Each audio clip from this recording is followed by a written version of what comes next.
And we're back. All right. So, manipulating minds and stifling dissent.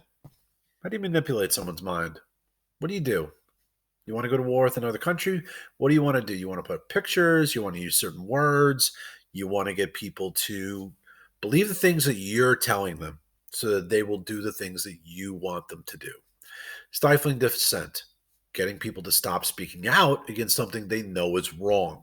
So, George Creel, hired for the Committee on Public Information, he's hired to sell the war to the American people. Propaganda, posters, words, things to get people to do what the U.S. government wants them to do. Silencing. Stifling dissent is they're trying to get people to not speak out against the war. So let's look at some of the propaganda. All right, so put myself out of the way here. So destroy this mad brute. Okay, this is the you have the idea. This is the Germans. You have enlisted in the U.S. Army. Another one, beat back the Huns with Liberty bonds. So Huns is another slang term for the Germans. Liberty bonds were a way that a regular American could invest in the war effort by lending the U.S. Government money. And then the last one, defeat the Kaiser and his U-boats. Okay, they're trying to get people sort of into this war, get them going. All right.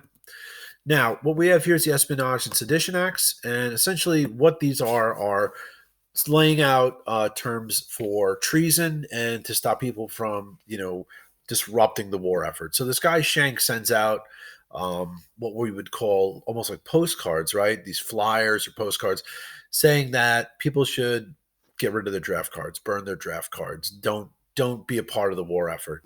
Well, he gets arrested because they see that he is disrupting the war effort because the U.S. had a draft.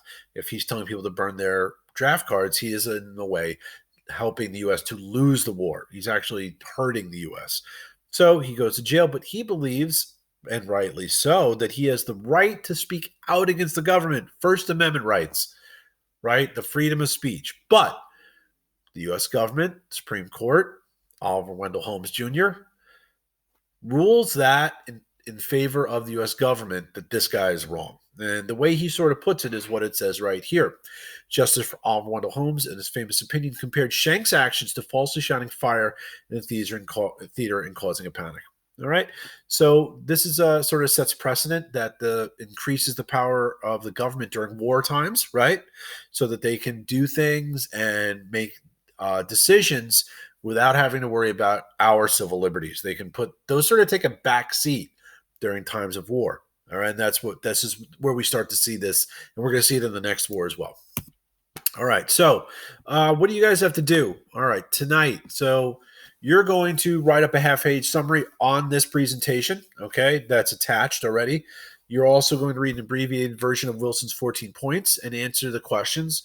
Watch this clip down there, okay, the one over there, this thing right here. It'll help you understand Wilson's 14 points. Okay, so as the war is wrapping up, he comes up with an idea to come up with a plan to stop wars from happening anymore, to create peace in his time, right?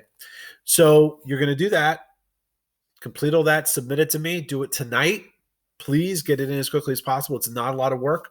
That way we can move fast this week and you're not behind as I keep giving out lessons. Tomorrow, I'm going to post up, there's a focus on the home front and the types of impacts it had on different groups of people, right?